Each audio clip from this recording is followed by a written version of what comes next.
Marie, la mère de Jésus, occupe une place unique dans l'histoire chrétienne. Pour de nombreux croyants, elle est une figure maternelle digne de vénération, une femme de foi et d'humilité qui a dit oui à l'appel divin. Cependant, malgré son rôle central dans la vie de Jésus, il est important de comprendre que la croyance en Marie comme médiatrice vers le paradis peut mener à des malentendus concernant le chemin de la rédemption. Tout d'abord, les enseignements chrétiens soulignent que seul Jésus-Christ est le chemin, la vérité et la vie. Dans le Nouveau Testament, il est écrit que personne ne vient au Père sans passer par lui. Cela établit une ligne claire indiquant que la foi en Jésus et son sacrifice est le moyen principal d'accéder au paradis.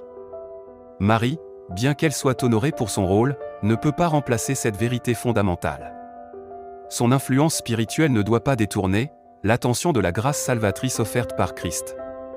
Ensuite, la notion que Marie pourrait intercéder pour l'humanité risque de minimiser l'importance de la relation personnelle que chaque croyant doit établir avec Dieu. Chaque individu est appelé à chercher une connexion directe avec Jésus, sans intermédiaire. Cette relation personnelle est au cœur de la foi chrétienne.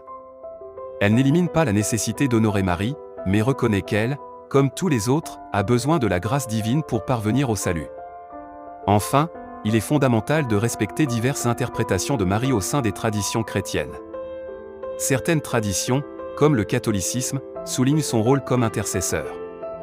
Toutefois, chaque croyant est encouragé à étudier la Bible et à comprendre les Écritures par eux-mêmes afin de construire leur propre compréhension de la foi. Le fait d'ordonner Marie comme un pas vers le paradis peut mener à un détournement de l'essence chrétienne qui repose sur la foi en Jésus seul. En conclusion, bien que Marie soit une figure d'amour et de dévotion, le chemin vers le paradis reste ouvert à tous à travers Christ. Il est vital de centrer la vénération sur celui qui offre la rédemption plutôt que sur celle qui l'a portée.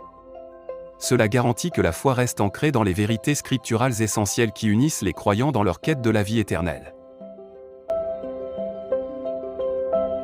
Dans les commandements que Dieu a donnés à Moïse dans Exode chapitre 20 versets 4 à 5 dit : « Tu ne te feras pas de sculpture sacrée ni de représentation de ce qui est en haut dans le ciel, en bas sur la terre et dans l'eau plus bas que la terre.